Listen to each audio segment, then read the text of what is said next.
Haleluya, haleluya. Imbuto n'ijambo ry'Imana, umuvye nawe ni Kristo. Umwemera wese azoramba myaka yose. Haleluya.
Mugisoma cyambere twumvise ubuhanuzi buza bugana ibisagara bibiri.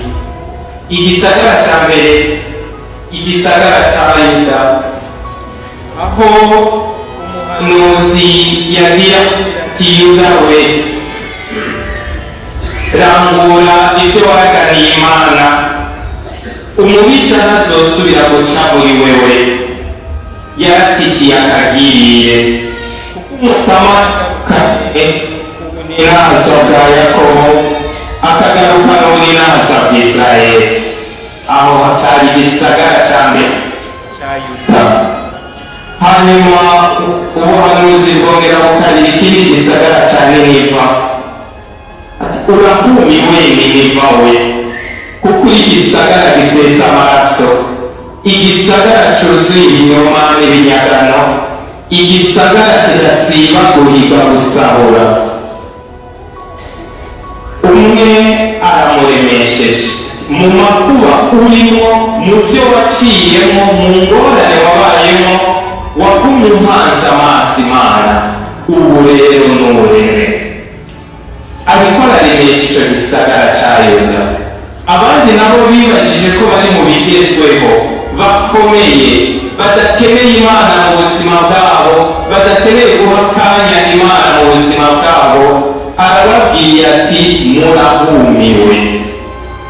Muvukanye, hari igihe bishika mu buzima bwawe ugaca mu ngorane, ugaca mu bibazo, ugahemukirwa, ugakena, bakagusohora mu nzu, abana bakakugora, abavyeyi bakakubabaza, bo muri kumwe bakagutunduza, ingwara zigatamo, ubukene n'ibindi, ukumva umenga Imana ntabwo muri kumwe. Ariko niwaguma uyihanze amaso nk'iki gisagara ca Yuda, umukama ntateba kuza kukubwira ngo nureme. Umwanzi ntagifise ikibanza iwawe, ndakubwira ngo ivyo wemerewe bigiye kurambuka. Tubwire Kristo.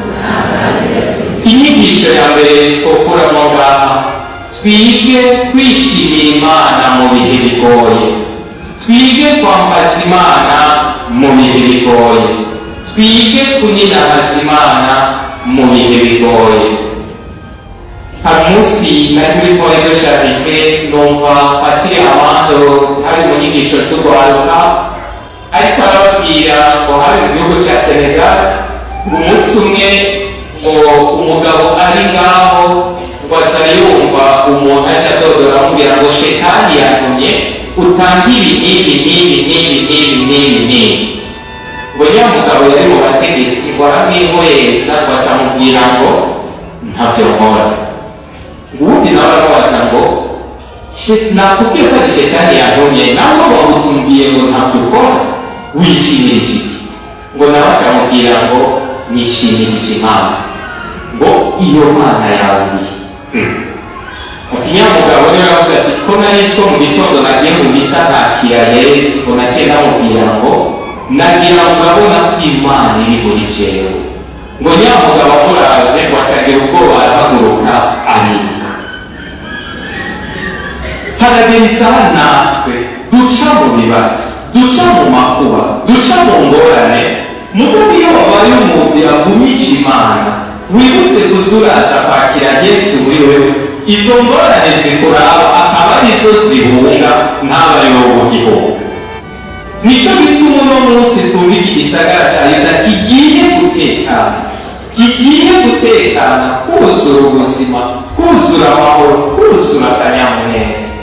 Naco gituma nawe uno munsi urabaye Yuda, muri ibyo byose urimo, muri ibyo byose bikubabaje, ibyo byose bigutunuje, Umukama aguhaye ijambo ryo kukuremesha, akubwira ngo tekana, himbagwa, umwansi, indwara, ububabare ntibikibarizwe iwawe.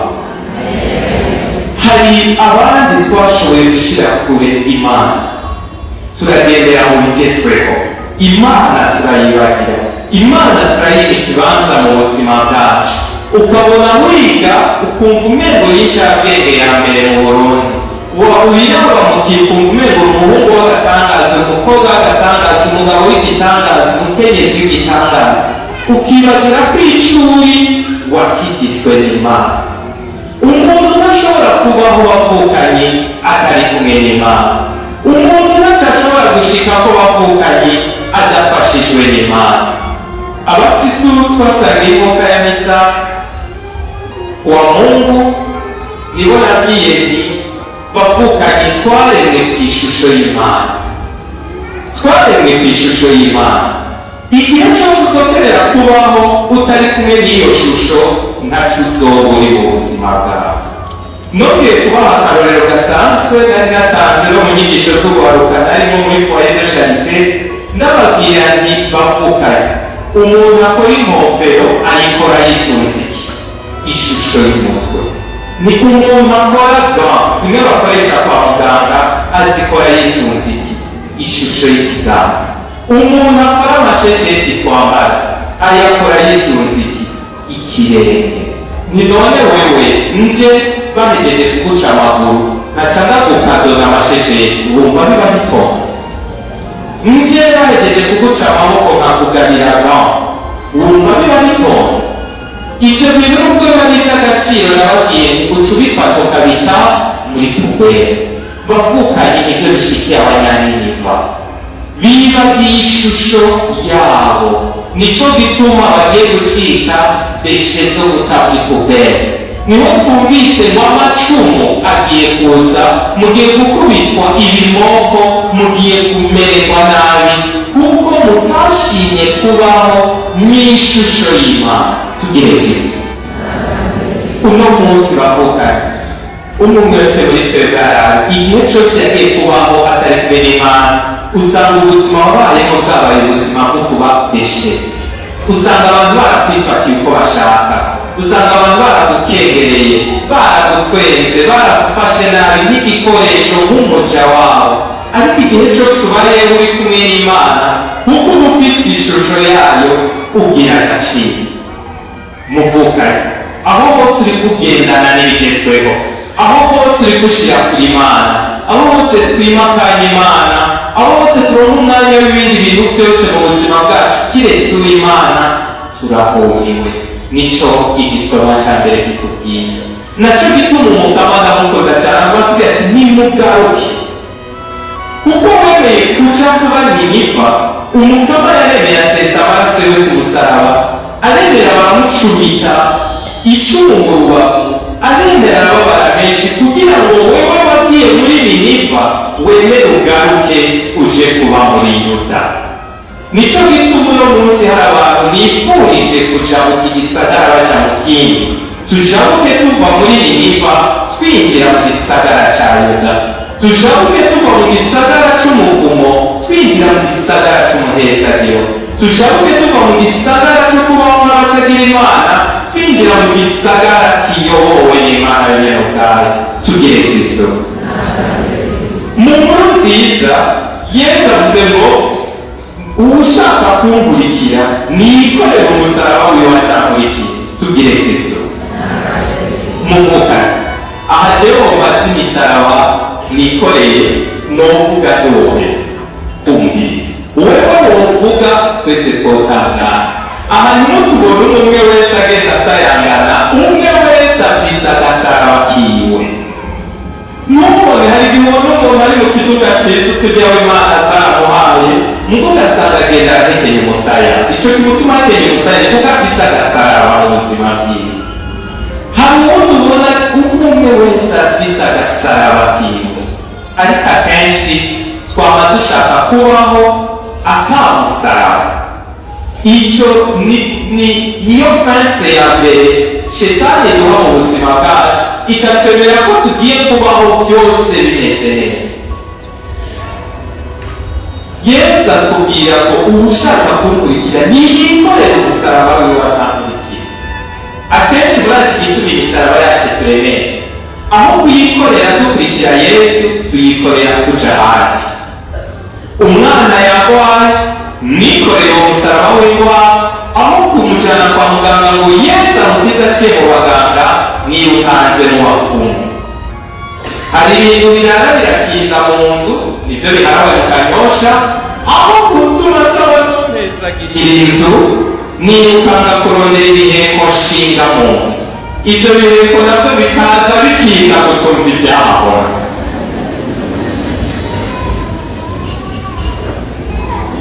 Kubera ko ingorane zo muhira zinaniye, jewe sinshobora kuzakira, ndagiye kunywa urumogi, ndagiye kuboregwa.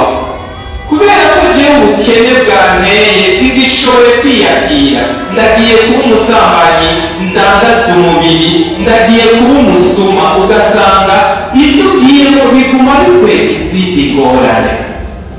Muvukanye byaba n'ibyari waciye mu bibazo, n'ibyari waciye mu misaraba, ariko ukayikorera uyijyana ahandi atari inyuma ya Yesu. Akenshi uza gusanga igihe cyose wagiriye muri ibyo warakomeretse gusumba uko wahora. Ni nacyo bituma Yesu akubwira ngo wikorere uwunzanire.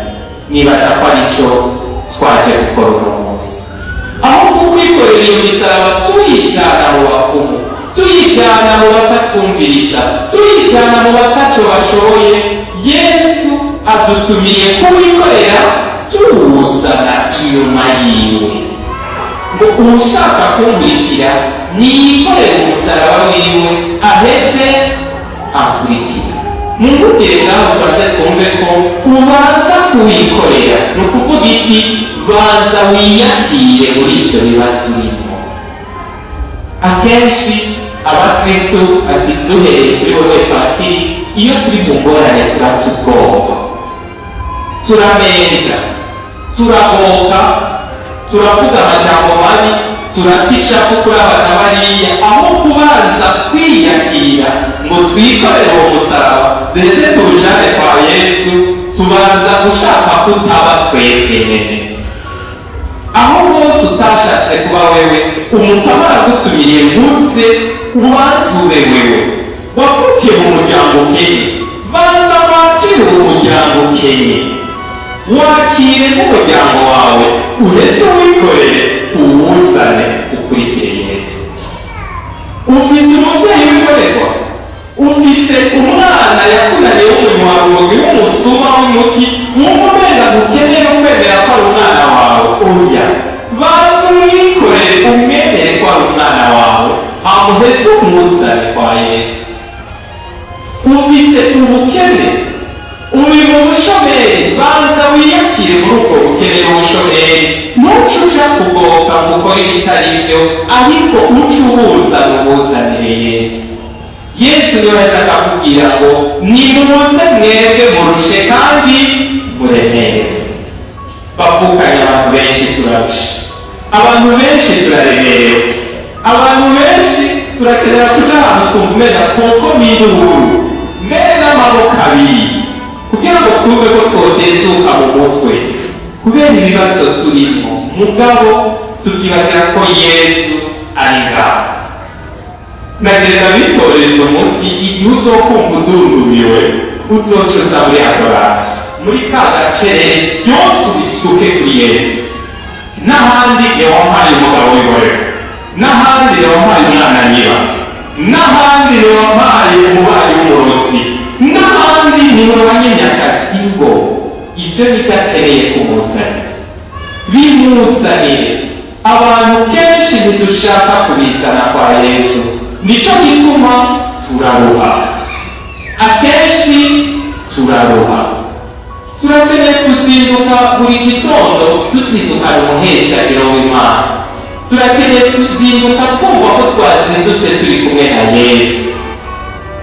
Abajene twasanga inyigisho kwitwaye nibo nabwiye nti yumviye akenshi tuja kuryama turiko turatukana ku telefone je tuvuga ibintu by'ibiharadawe ngo uragapfa wamgawe wamuhimiriwe ukajya muri uraka mbe yemwe uzovyuka uri mu biki?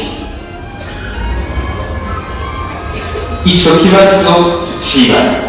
Ndyama mu gitondo ukavyuka wiyumvira ibintu bibi gusa, aho kumva ko ukeneye gutora ibyo urimo ukabihereza Yesu.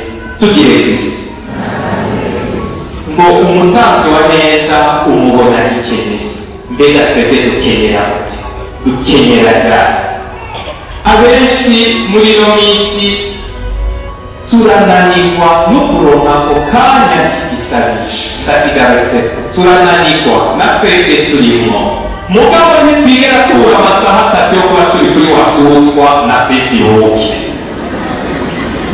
Iyo Mana ntawe wari gifise. Ingorane zanje sinkeneye no kuzinjiramo ngo mbone ko mfise umusaraba no kwikorera. Mugabo ndakeneye kuguma nkubita amasitati kuri Facebook, ugakubita kuri wasutwa, ukanasinzira n'ibyo ufise mu buryo unarota uri kuri wasutwa, aho kumva ko wari kurota uri mu biganza by'Imana, no kwibuka kwishira mu biganza by'Imana. Twaronsa akanya ko gukora ibidakenewe, mugatwabuza umwanya wo gukora ibikenewe mu buzima bwacu. Ese uno munsi Mukama yoduha kumukurikira koko, kandi by'ukuri atari iby'ubwiyorobezi. Turakeneye kumukurikira mu kuri no mu rukundo. Tugire Kristo. Muze rero tuze kumuhereza ibyo byose bituremereye.